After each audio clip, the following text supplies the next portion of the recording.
रहमान अस्सलाम वालेकुम। आज हम बात करेंगे मुराद अली शाह पेश हुए थे कल नैब के सामने। 8 जुलाई को उनको तलब किया गया था, बेसिकली से 6 जुलाई को तलब किया था। 6 जुलाई को वो पेश नहीं हुए थे, दोबारा 8 जुलाई को उनको तलब किया गया था और कल 8 जुलाई को मुराद अली शाह पेश हुए हैं। और मुराद अली शाह ने जाकर जितने भी सवालात थे 19 सवालात पूछे गए थे वो उनके जवाबात दिए हैं।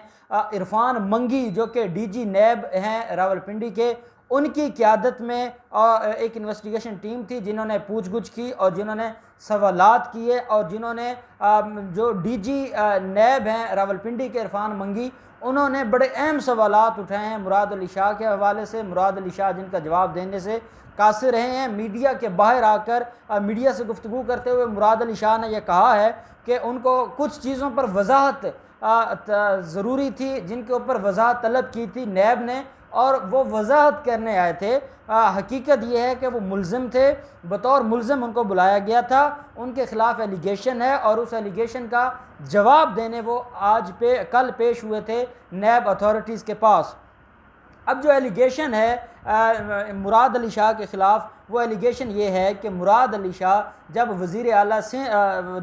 वज़ीर ख़जाना थे सिंध के, 2013-14 की ये बात है, जब कायम अली शाह वज़ीर आला थे, तो इन्होंने एक रोशन सिंध प्रोग्राम के नाम से सोलर जो लाइट्स हैं,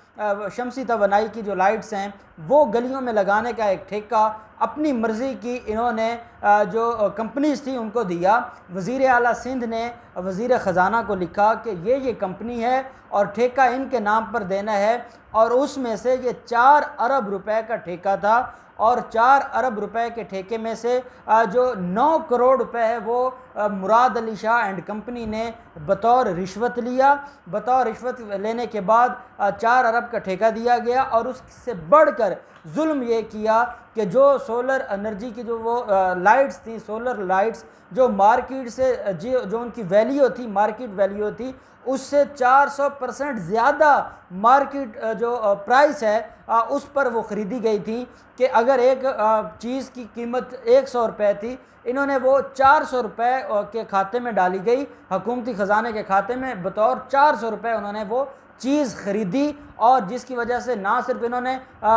मुख्तलिफ़ कंपनीज़ को, अपनी मर्ज़ी की कंपनीज़ को ठेके देकर रिश्वत हासिल की, वहीं पे इनके ख़िलाफ़ ये भी था कि इन्होंने बहुत बड़ा फ़्रॉड किया है और वो फ़्रॉड करने की बदौलत इनके ऊपर ये केस चला था। 2016 में भी 2018 में कायम अली शाह इसमें पेश हुए थे। कायम अली शाह के ऊपर भी नैब ने मुख्तलिफ केसेस और इंक्वायरी चल रही है, और रोशन सिंध प्रोग्राम में जहाँ पर मुराद अली शाह के ख़िलाफ़ इंक्वायरी चल रही है, वहीं पे जो कायम अली शाह है उसके ख़िलाफ़ भी इंक्वायरी है। ये बेसिकली जो फेक बैंक अकाउंट्स केस था, ये उससे रिलेटेड मामला है जो साबका चीफ जस्टिस साकिब निसार ने, जिसके ऊपर एक JIT बनवाई थी। JIT ने रिपोर्ट जब दी तो उसके बाद रोशन सिंध प्रोग्राम इंक्वायरी भी वो इंक्वायरी है जो कि उस JIT के बाद और सुप्रीम कोर्ट के ऑर्डर्स के बाद शुरू की गई थी। अब जब इरफान मंगी की जो इन्वेस्टिगेशन टीम थी, 2 घंटे उन्होंने पूछ गुछ की है। 2 घंटे में जो सवालात पूछे गए हैं, पहला सवाल ये पूछा गया है कि आपको किसने ख़त लिखा था जिसमें यह कहा गया था कि किस किस कंपनी को आपने ठेका देना है, जिसका जवाब मुराद अली शाह की तरफ से वही आया है कि वो बतौर वज़ीर आला सिंध कायम अली शाह ने उनको ख़त लिखा था। और वो ख़त जब इनको मिला तो क्योंकि ये मातहत होते हैं जो वज़ीर आला सिंध है, तो जो वज़ीर आला सिंध की तरफ से रिकमेंडेशंस आई थी, सिर्फ उसके ऊपर अमल दरामद किया है। कायम अली शाह ने जो कुछ कहा, मुराद अली शाह ने कहा मैंने उसके ऊपर अमल दरामद किया, इसमें मेरा अपना कोई ज़ाती कसूर नहीं है। साथ उनसे ये सवाल किया गया कि आपने ये जो 9 करोड़ रुपए रिश्वत का इल्ज़ाम है, और वो जो कंपनीज थी वो बाद में मान गई थी जब नैब ने इंक्वायरी शुरू की थी, तो जो जिन कंपनियों को ठेका दिया गया था उन कंपनीज के जो मुख्तलिफ ऑफिशियल्स थे वो बतौर वादा माफ गवाह बन गए थे, और उन्होंने आकर नैब को ये बताया था कि किस तरीके से हमने ठेका लेने के लिए इन लोगों को इतने रुपए एक तो रिश्वत दी, दूसरा इन्होंने हिसाब किताब में हमारे से जो असल प्राइस थी उसकी जगह 400% ज़्यादा प्राइस लिखवाई। अगर किसी गली में इन्होंने कोई 400 जो लाइट्स लगवानी थी, इन्होंने कागजी तौर पर वो 600 लिखी। इतना बड़ा ब्लंडर किया। और सबसे बढ़कर जुल्म ये किया कि इन्होंने जो अपने इनके MNAs MPs के इलाके थे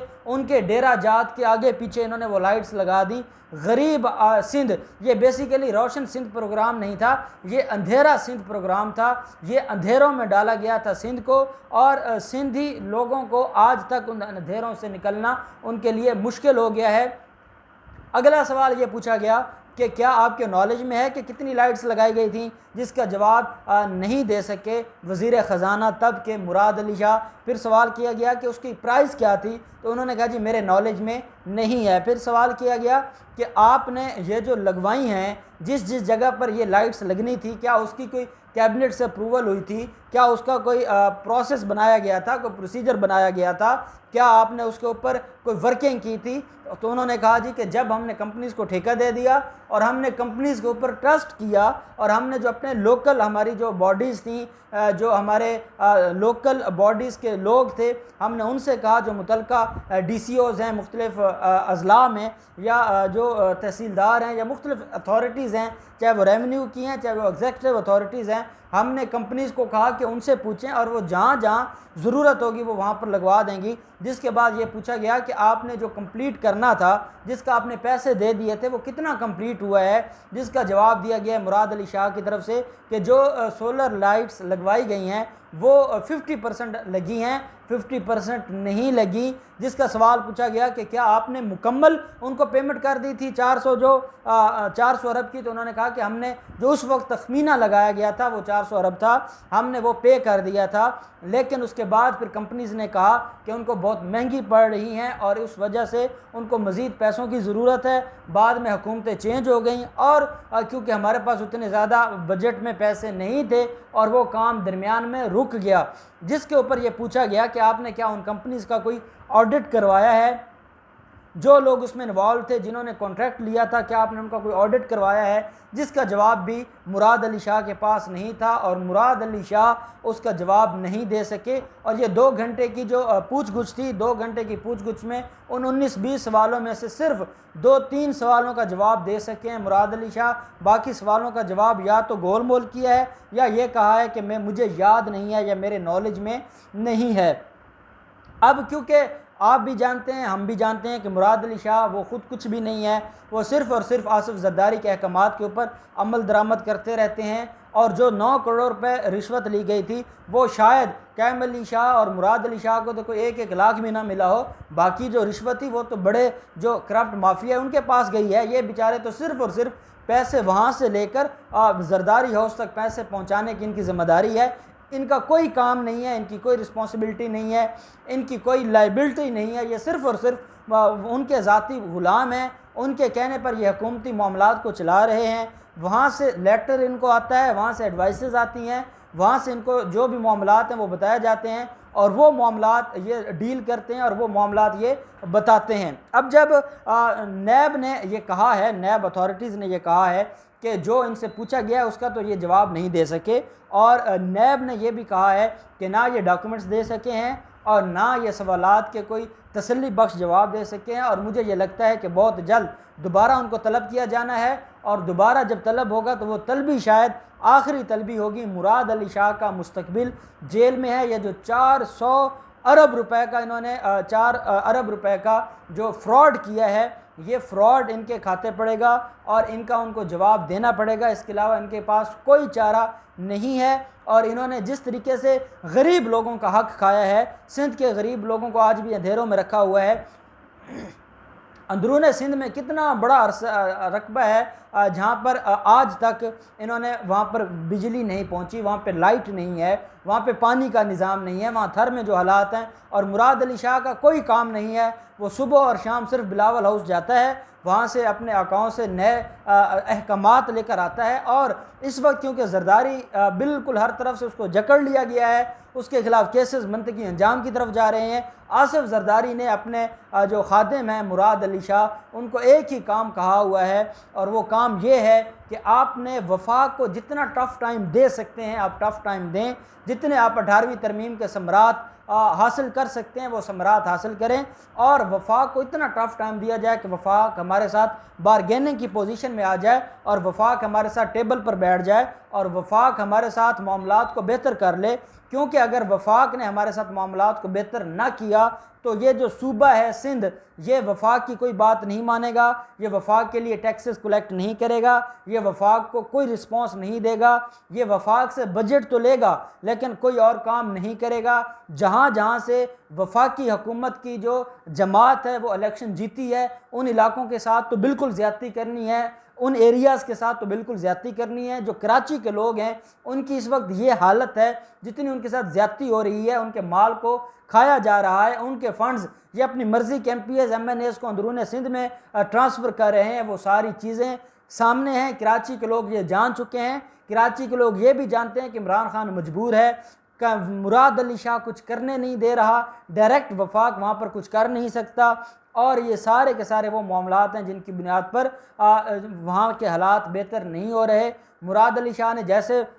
2 घंटे उससे तफ्तीश हुई है, सवाल जवाब पूछे गए हैं, वो अंदर तो बोल नहीं सकते, अंदर तो माफ़ी तलाफ़ी करते हैं, अंदर तो सिर्फ ये कहते हैं कि हम जिनके लिए काम करते हैं उन्होंने हमारे ज़िम्मेदारी लगाई थी, हमने वो पूरी की, पैसे हमने यहाँ से लिए, पैसे हमने वहाँ दे दिए, और हमारा और कोई काम है ही नहीं, तो हम कैसे लाइबल हुए। वहाँ ये बातें करते हैं और जब बाहर आते हैं तो तकरीर करते हैं मीडिया के सामने, फिर उज़ैर बलोच की JIT के हवाले से बड़ी तकलीफ़ है, बड़े परेशान हैं, बड़े मसाइल पैदा हो चुके हैं, और इस वक्त वो इस कश्मकश में है कि जहाँ से भी नज़ला गिरेगा, जहाँ भी ज़ल्ज़ला आएगा तो उसका पहला शिकार मुराद अली शाह होगा। और मुराद अली शाह को सिर्फ अपना ओहदा नहीं देना पड़ेगा, मुराद अली शाह को एक तो डिस्क्वालिफिकेशन भी हो सकती है, और मुराद अली शाह को परमानेंट बड़े लंबे अरसे के लिए जेल भी रहना पड़ सकता है। इसलिए मुराद अली शाह को चाहिए कि वो वज़ीर आला सिंध का है, सिंध के अवाम का वज़ीर आला है, अब भी वक्त है कि वो जरदारी ख़ानदान की ग़ुलामी छोड़कर अवाम के लिए कुछ 10 दिन उनकी भलाई के लिए कुछ कर दे, और उसके बाद चाहे उसको वो रिज़ाइन दिलवा दें, चाहे वो उसको ओहदे से हटा दें, तो कम अज़ कम तारीख़ उसको अच्छे अल्फाज से याद करेगी। लेकिन इस तरीके से अगर वो 15 साल भी वज़ीर आला रहता है तो तारीख़ हमेशा उसको बुरे अल्फाज से याद रखेगी, और सिंध की अवाम हमेशा उनको गालियाँ देती रहेगी। अब देखते हैं कि अगले आने वाले दिनों में रोशन सिंध प्रोग्राम केस में क्या डेवलपमेंट होती है, जो भी कार्रवाई होगी हम आपके साथ शेयर करते रहेंगे। बहुत शुक्रिया, अल्लाह हाफिज़, पाकिस्तान जिंदाबाद।